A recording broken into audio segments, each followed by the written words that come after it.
नमस्कार विद्यार्थी मित्रांनो, सावित्रीबाई फुले पुणे विद्यापीठ अंतर्गत संजीवनी प्रतिष्ठान कॉलेज ऑफ एज्युकेशन पुरून तालुका पारनेर जिल्हा अहमदनगर अंतर्गत B.Ed द्वितीय वर्ष 2025-26 यामध्ये विषय क्रमांक 212 उद्योजकता विकास या विषयामध्ये एक प्रात्यक्षिक करावयाचे आहे. ते प्रात्यक्षिक म्हणजेच एक शैक्षणिक उत्पादन विकसन. मी काळे प्रतीक्षा नितीन व मला मार्गदर्शन करणाऱ्या शिक्षकांचे नाव आहे प्राध्यापक काळे सर. तसेच आज मी ज्या विषयाबद्दल तुम्हाला माहिती देणार आहे तो विषय म्हणजे अवयवदान.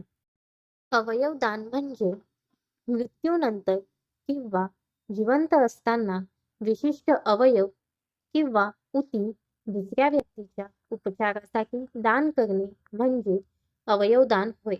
तसेच अवयवदानामध्ये आपण यकृत, हृदय, मूत्रपिंड, फुफ्फुसे, स्वादुपिंड आणि आतड्यांसारखे अवयव तसेच त्वचा, हाडे आणि डोळे यांसारख्या ऊतींचा समावेश होतो. दान केलेल्या अवयवांचे प्रत्यारोपण करून अनेक रुग्णांचे प्राण वाचवता येतात आणि त्यांच्या जीवनाची गुणवत्ता सुधारता येते. तर आता आपण पुढे बघणार आहोत ते म्हणजे अवयवदानाचे प्रकार. तर अवयवदानामध्ये मुख्यतः 2 प्रकार पडतात. पहिलं म्हणजे जिवंत दान आणि दुसरे म्हणजे मृत्यू पश्चात दान. तर जिवंत दान म्हणजे जे आपण जिवंत असताना दान करू शकतो ते म्हणजे जिवंत दान. तर यामध्ये मूत्रपिंड किंवा यकृताचा भाग यांसारखे काही अवयव आपण जिवंत असताना दान करता येतात. मूत्रपिंड दरवर्षी 1.8 लोकांचे मूत्रपिंड निकामी होतात, पण फक्त 6,000 मूत्रपिंड प्रत्यारोपण होतात. तसेच यकृत दरवर्षी 2 लाख लोक यकृताच्या कर्करोगाने किंवा यकृत निकामी झाल्यामुळे मरतात. 14 ते 15% रुग्ण प्रत्यारोपणानंतर जगू शकतात. दरवर्षी 25,000 ते 30,000 यकृत प्रत्यारोपणाची आवश्यकता असते, परंतु फक्त 1,500 असे एवढेच प्रत्यारोपण केले जाते. अवयवदानाचा दुसरा प्रकार म्हणजे मृत्यू पश्चात दान. जेव्हा व्यक्तीचा मृत्यू होतो तेव्हा अनेक अवयव आणि ऊती दान करता येतात, जसे की हृदय, यकृत, फुफ्फुसे, मूत्रपिंड, डोळे आणि त्वचा इत्यादी अवयव मृत्यूनंतरही दान करता येतात. हृदय दरवर्षी 50,000 लोकांना हृदयविकाराचा त्रास होतो.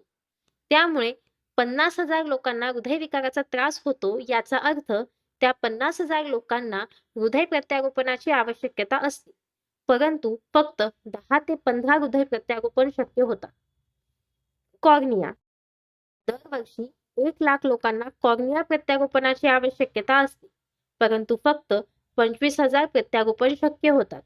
अवयवदान करणे ही एक अशी बाब आहे ज्यामुळे आपण आपल्या मृत्यूनंतरही विविध व्यक्तींचे प्राण वाचवू शकतो. त्यामुळे अवयवदान करणे खूप महत्त्वाचे ठरते. तर आता आपण स्क्रीनवर जे बघत आहोत ते म्हणजे आपण कोणकोणते अवयव दान करू शकतो याबद्दल माहितीचे चित्र दिलेले आहे. त्यामध्ये असे लक्षात येते की आपण हृदय, यकृत, स्वादुपिंड, लहान आतडे, मूत्रपिंड, फुफ्फुसे तसेच त्वचा, कॉर्निया, लिगामेंट्स, हाडे इत्यादी आपण दान करू शकतो. चला तर विद्यार्थी मित्रांनो, आता आपण पुढे बघूयात अवयव दान करण्यासाठी वयोमर्यादा काय असते. आता कायद्यानुसार कुठलीही गोष्ट करायची म्हटल्यास आपल्याला 18 वर्षाचे पूर्ण असले पाहिजे. त्यामुळे अवयवदान करण्यासाठी देखील कायद्यानुसार 18 वर्ष पूर्ण पाहिजे.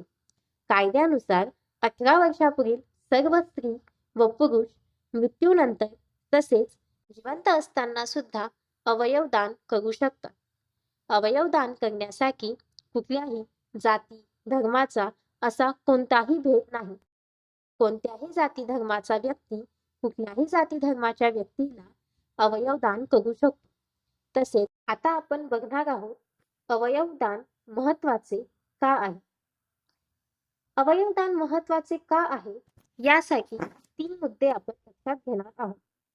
त्यातील पहिला मुद्दा म्हणजे जीव वाचवणे.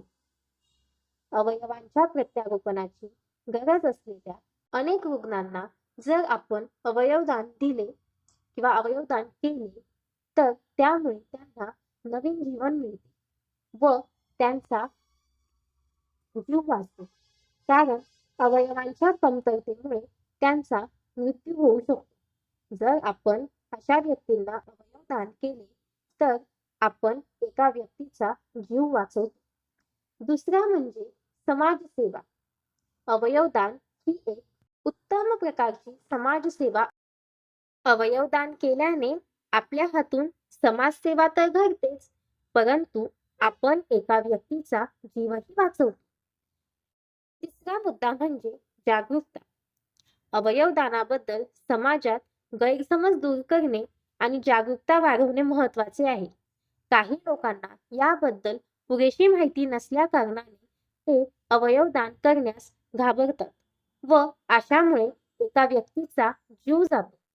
त्यामुळे अवयवदानाबद्दल जागरूकता वाढवणे गरजेचे आहे. आता आपण अवयवदानाचे महत्त्व तर पाहिले, परंतु एखाद्या व्यक्तीला जर अवयवदान करायचे असेल तर त्याबद्दलची प्रक्रिया काय आहे हे सांगणे गरजेचे. त्यामुळे तर आपण पुढचा मुद्दा पाहू, तो म्हणजे अवयवदान करण्याची प्रक्रिया. सर्वात पहिला मुद्दा त्यामध्ये येतो तो म्हणजे नोंदणी करा. ऑनलाईन करा किंवा ऑफलाईन करा.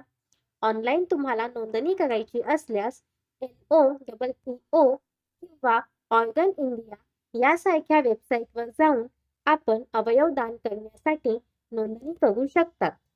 तसेच आपल्याला अवयवदान करायचे असेल तर आपण ऑफलाईन सुद्धा एक नोंदणी फॉर्म भरू शकतो. तसेच यामध्ये दुसरा मुद्दा येतो तो म्हणजे माहिती द्या. नोंदणी केल्यानंतर तुम्हाला एक दाता कार्ड मिळेल. या दाता कार्ड बद्दल तुमच्या कुटुंबाला आणि तुमच्या जवळच्या नातेवाईकांना कळवा, जेणेकरून तुमच्या मृत्यूनंतर ते अवयवदानाची प्रक्रिया पुढे करू शकतील. तुम्ही अवयवदान करत आहात ही माहिती तुमच्या कुटुंबाला आणि तुमच्या जवळच्या नातेवाईकांना असणे गरजेचे आहे. तिसरा मुद्दा यामध्ये येतो तो म्हणजे देहदान.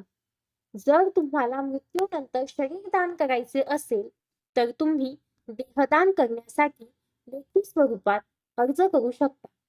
हे अर्ज शरीरशास्त्र कार्यालयात म्हणजेच अॅनाटॉमी ऑफिस मध्ये उपलब्ध असतात.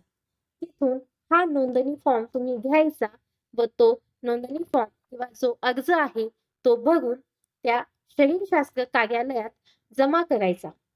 पुढील चौथा मुद्दा येतो तो म्हणजे या संदर्भात काही गोष्टी लक्षात ठेवायच्या. त्या म्हणजे अवयवदान हा एक महत्त्वपूर्ण निर्णय आहे, ज्यामुळे अनेक लोकांचे जीवन वाचू शकते किंवा त्यांच्या जीवनात विविध सुधारणा होऊ शकतात. तुम्ही जिवंत असतानाही काही अवयवदान करू शकतात, जसे की मूत्रपिंड किंवा यकृताचा काही भाग. तसेच आपण अवयवदान करतो हे एक चांगल्या प्रकारची समाजसेवा आहे. त्यामुळे अवयवदान करणे हे एक खूप चांगले काम आहे. आपणास अवयवदान करणे शक्य असल्यास अवयवदान नक्की करा. तसेच विद्यार्थी मित्रांनो, आपण आता अवयवदान करण्याची प्रक्रिया देखील समजून घेतली. यामध्ये 4 मुद्दे मी तुम्हाला सांगितले, ते म्हणजे नोंदणी करणे. सर्वात पहिला मुद्दा यातला म्हणजे नोंदणी करणे आणि दुसरा मुद्दा म्हणजे आपल्या जवळच्या नातेवाईकांना अवयवदानाबद्दल माहिती देणे की आपण अवयवदान करत आहोत. तिसरा मुद्दा म्हणजे देहदान करण्यासाठी कोणती प्रक्रिया असते तीही आपण समजून घेतली. चौथा मुद्दा म्हणजेच कोणत्या गोष्टी अवयवदानासंदर्भात आपणास लक्षात ठेवायच्या आहेत त्याही आपण समजून घेतल्या. विद्यार्थी मित्रांनो, आपण आज जी माहिती पाहिली ती तुम्हालाच नक्की आवडली असेल अशी अपेक्षा करते व इथेच थांबते. धन्यवाद. Thank you.